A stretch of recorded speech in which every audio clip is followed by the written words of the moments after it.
Magandang umaga sa ating lahat, saan man panig ng buong mundo, mga nakikinig ngayon at nanonood. Ngayong araw, ang paggunita kay San Agustin Zaurong. Ngayong Hulyo 9, ang kapistahan ni San Agustin Zaurong ay isa sa mga santo na pinapangarangalan ng simbahang Katoliko bilang bahagi ng grupo ng 120 martyr na nagbibigay ng kanilang buhay para sa kanilang pananampalataya sa China.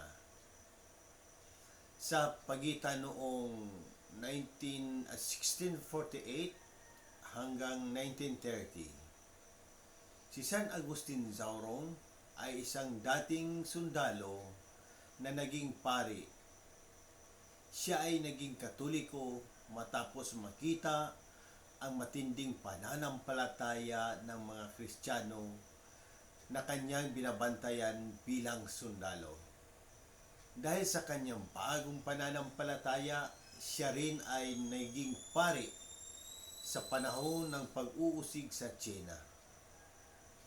Si San Agustin Zaurong ay dinakip, pinahirapan at sa huli pinatay dahil sa kanyang matatag na pananalig sa Diyos. Pagpapalaga at paglingkod.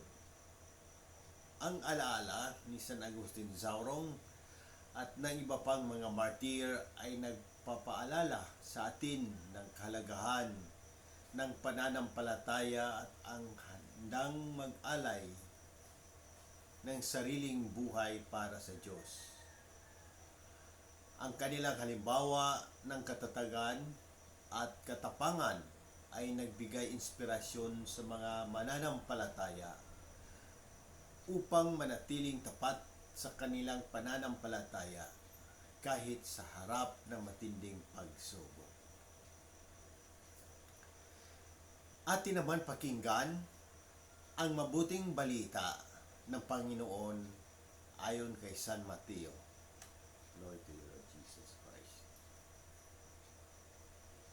Noong panahong iyon, kay Jesus ang isang piping inaalihan ng demonyo. Pinalayas ni Jesus ang demonyo at nakapagsalita ang pipi.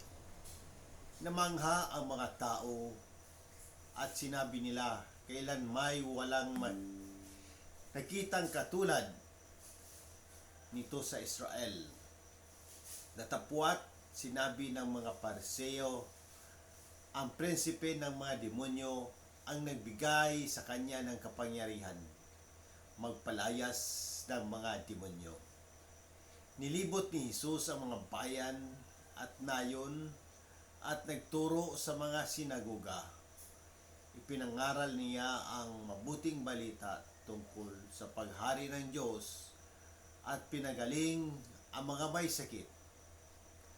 Anuman ang kanilang karamdaman, nang makita niya ang napakaraming tao, nahabag siya sa kanila sapagkat sila'y lito at lupaypay, parang mga tupang walang pastol.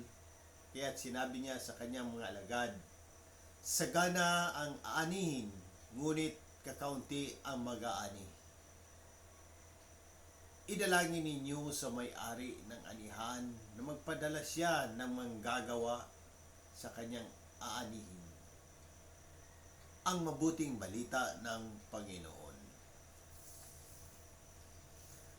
Pagnilayan natin bilang Romano Katoliko.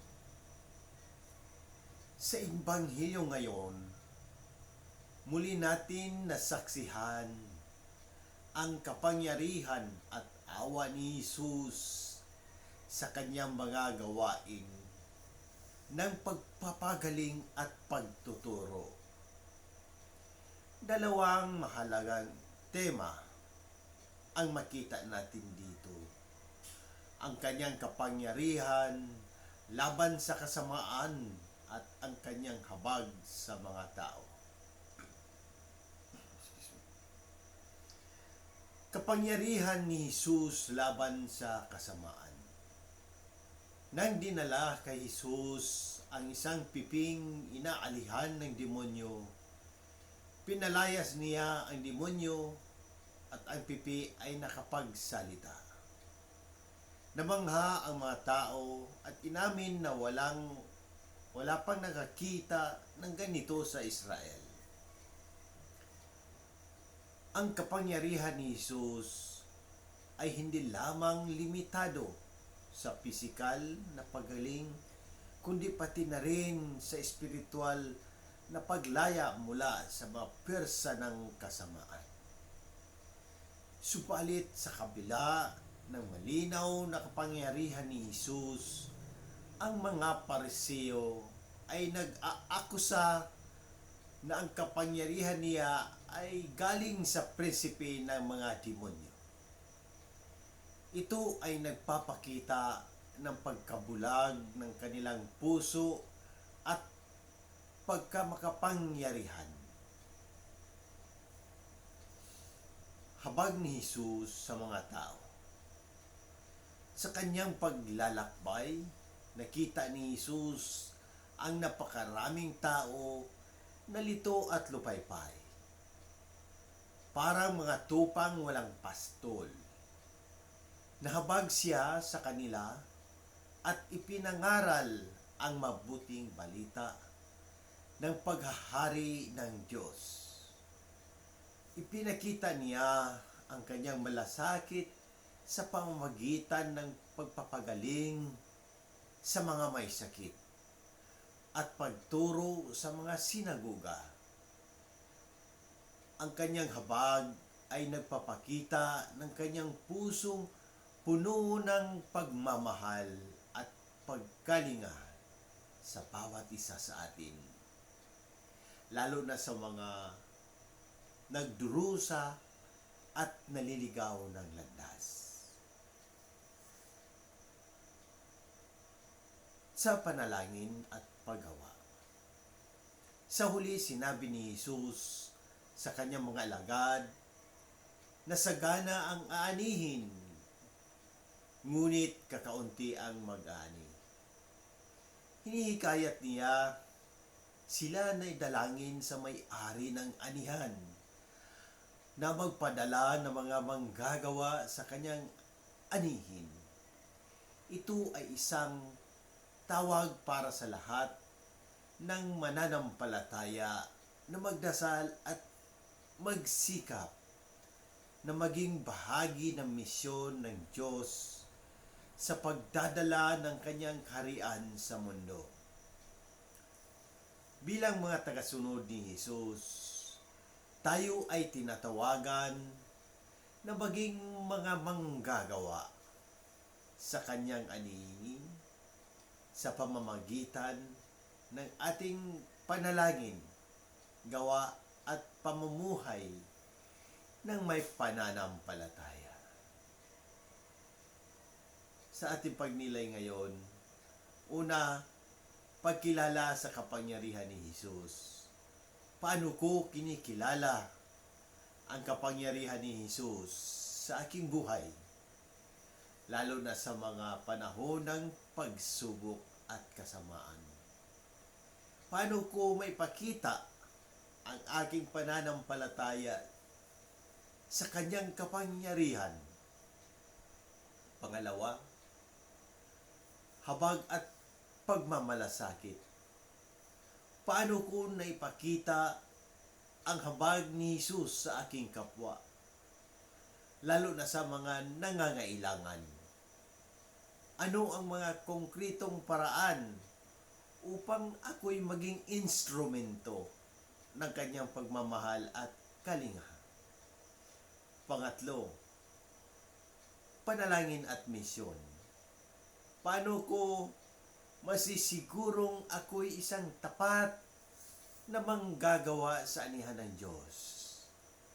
Paano ko maisasama sa aking araw-araw na buhay ang panalangin para sa misyon ng simbahan at ang aktibong pakikilahok sa pagpapalaganap ng mabuting balita?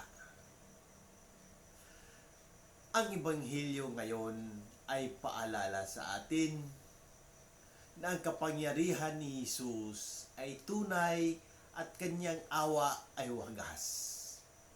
Tayo'y tinatawagan na maging bahagi ng kanyang misyon sa mundo, na may malalim na pananampalataya at malasakit sa ating kapwa. Magdasal tayo na tayo'y maging mga tapat na manggagawa sa kanyang ubasan at maging ilaw sa mga naliligaw at nagdorosa.